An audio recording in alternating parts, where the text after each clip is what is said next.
Fukushima était une petite bourgade totalement inconnue il y a plus de 2 ans. Et depuis 2 ans, ce nom résonne d'une manière toute particulière.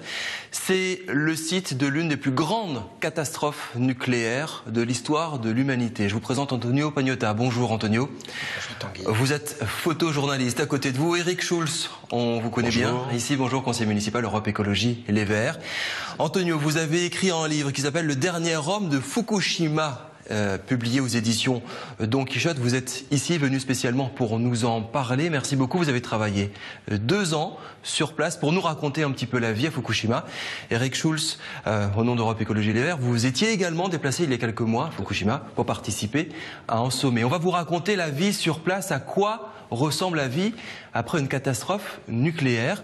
Antonio, vous avez rencontré un japonais qui s'appelle Naoto Matsumura. Tout à fait. C'est le dernier japonais qui vit dans la zone interdite de Fukushima. Il faut imaginer une zone, il n'y a plus âme qui vive, sauf lui, il ne veut pas partir. Pourquoi? Tout à fait.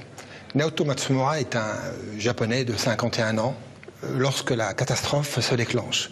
Il y a bien sûr le tremblement de terre, puis le tsunami, et enfin le tsunami nucléaire. 3 cœurs de centrales nucléaires qui fondent. Matsumura va rester 1 mois sur place en essayant de survivre. Puis l'armée va passer et va le faire évacuer. Il arrive dans un centre d'évacuation et il découvre à sa grande surprise qu'il est plus désirable. C'est-à-dire que en abandonnant sa ferme, sa terre, sa rizière, il se découvre paria. Il va avoir 2 mètres par 3, un fouton, et sa vie va être réduite à devenir une espèce de personnage errant. Ce refus de devenir un paria, un burakumin en japonais, fait que Matsumura va retourner dans la zone interdite et va refuser tous les ordres qui vont suivre. Dans sa ferme, qui se trouve à Tomioka, Matsumura découvre qu'il y a une urgence sanitaire auprès des animaux. Et donc, il va s'occuper des animaux. Il fait ce que les TEPCO et le gouvernement refusent de faire. Voir que la vie, c'est pas simplement l'homme, mais aussi les vaches, les chiens, les chats, et qu'il va les préserver. Depuis 2 ans maintenant, c'est le seul homme, un agriculteur, un paysan, fier de sa terre, qui va montrer au monde que son honneur, sa dignité, son amour pour sa terre fait qu'il va rester aux dépens de sa vie et peut-être il sait qu'il va anticiper sa mort parce que vous l'avez rencontré, longuement interviewé, je cite un extrait du bouquin, « Je pisse et je chie du césium, je mange et je dors dans la radioactivité ».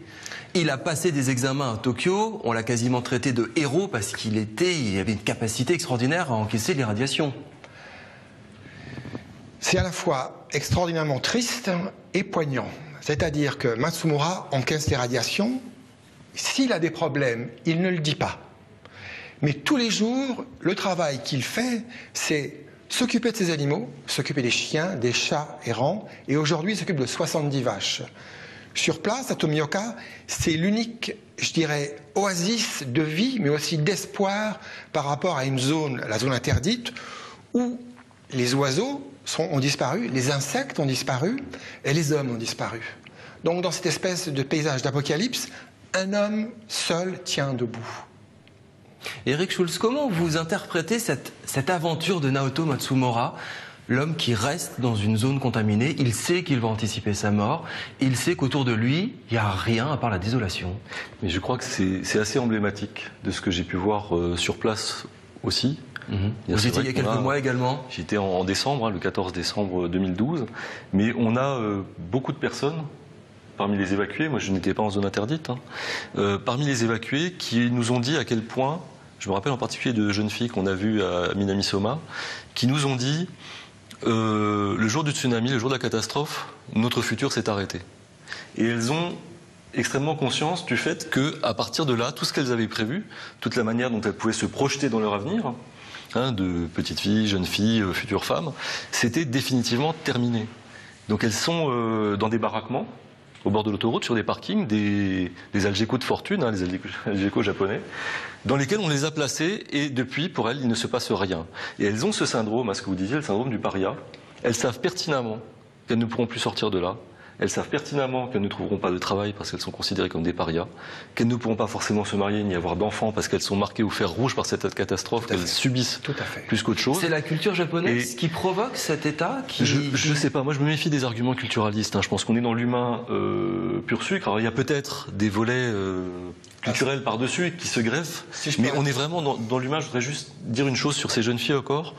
Ce qui était terrible, c'est qu'on leur demande de porter un dosimètre avec elles pour suivre leurs émissions de radioactivité.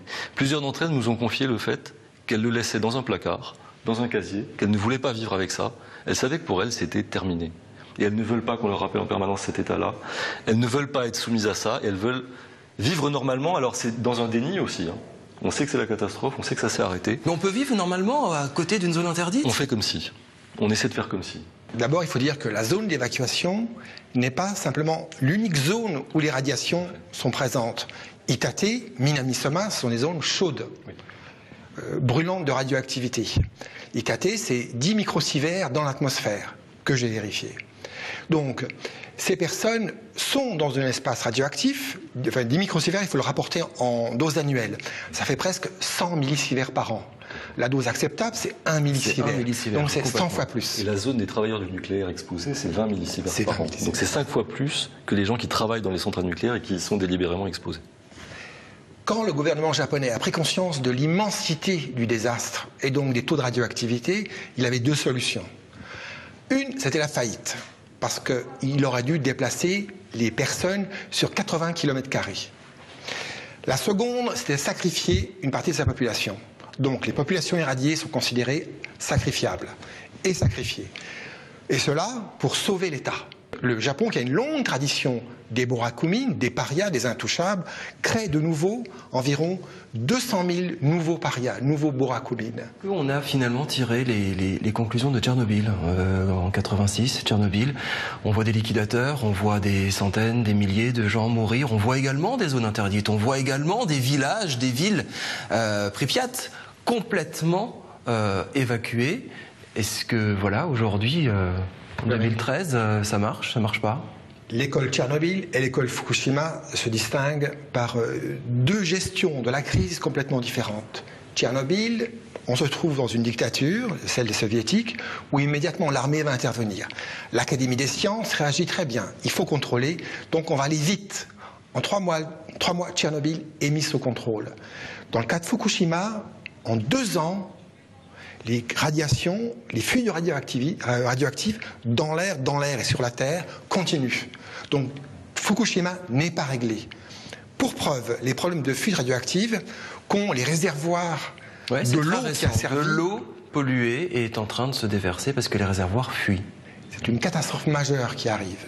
Et une nouvelle fois, l'information ne passe pas. Est-ce que Naoto Matsumura ou les filles que vous avez rencontrées dans la zone de Fukushima aujourd'hui, ce sont les meilleurs ambassadeurs des antinucléaires? Oui et non.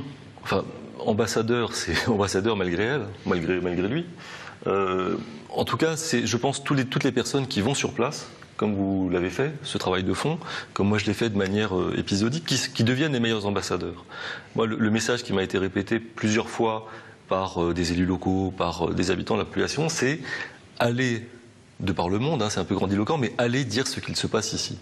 Ne nous laissez pas tout seuls, nous menons le combat chez nous, mais allez raconter partout, là où vous êtes, en France, en Italie, en Australie, ce qu'il se passe, qu'on ne nous abandonne pas. Ça, c'est le premier souci, et que ça n'arrive pas ailleurs, c'est le deuxième, mais ça vient bien après. À un moment donné, on peut se poser la question aussi, oui, mais quoi d'autre? Si demain on arrête, voilà, on sait que Fessenheim va s'arrêter, qu'il y a plein de choses. Personne n'a envie demain de vivre Fukushima ou Tchernobyl une nouvelle fois. Tout le monde a en tête ces images, mais il n'y a rien qui se passe. Mais on peut prendre les choses à bras le corps.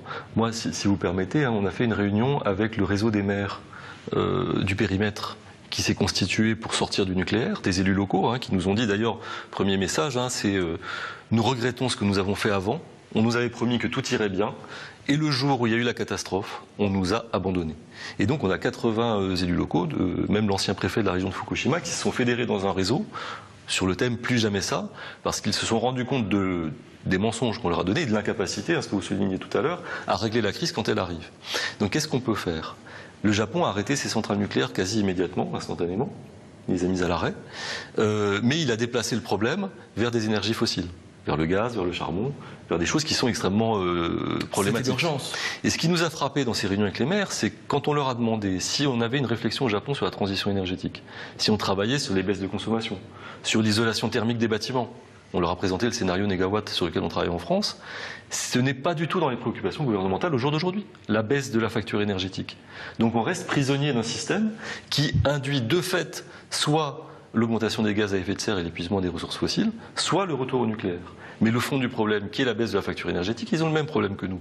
On pourrait la baisser aujourd'hui de 40-60% si on prenait à bras le corps un certain nombre de mesures dans l'industrie, dans le bâtiment, dans les transports. Mais ça, c'est pas à l'ordre du jour au jour d'aujourd'hui. Le parti qui a repris le pouvoir le 16 décembre dernier parle de réactiver les centrales nucléaires. On ne parle plus du tout d'économie d'énergie. Dans un passage du livre, Matsumura se retrouve à Tokyo, devant le siège de TEPCO, une immense tour. Et à ce moment-là, il n'y a plus dans Tokyo, dans le Japon, une seule centrale nucléaire en fonction. Donc, il dit, vous voyez, le Japon peut vivre sans énergie nucléaire.